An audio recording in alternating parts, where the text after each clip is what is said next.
One would be, in a project where I teamed up with a homeowner and I provided the funds to fix her house.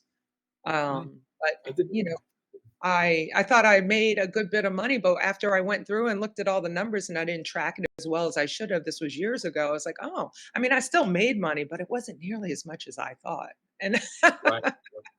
so the importance of tracking your numbers and staying within budget is one of those things that I definitely learned through that experience. No, I say it's always when you're looking at a property, it's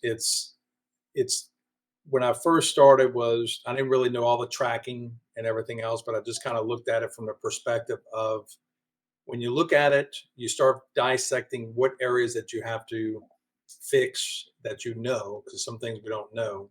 But then you always have to put in that little extra buffer for certain things because that price that you're thinking in your mind, or you get estimates from certain individuals. So in your process, when you look at a property, the tracking system that you kind of use now, is that something that you do on every property? You kind of break it down and how much you're getting it for, what you're estimating. Right. So there's estimating costs. There are certain things you learn just through experience, or you're simply calling around to get quotes. Mhm. And that's the easier part. What you don't figure in is your holding cost.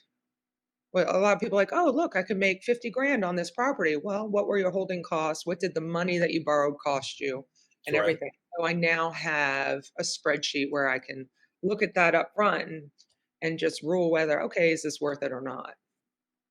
And do you So put in there that I know we all think that once you finish the property and it's going to go up for sale, you're going to automatically, but do you account in there maybe how much time you might have to hold on to that property before it actually sells?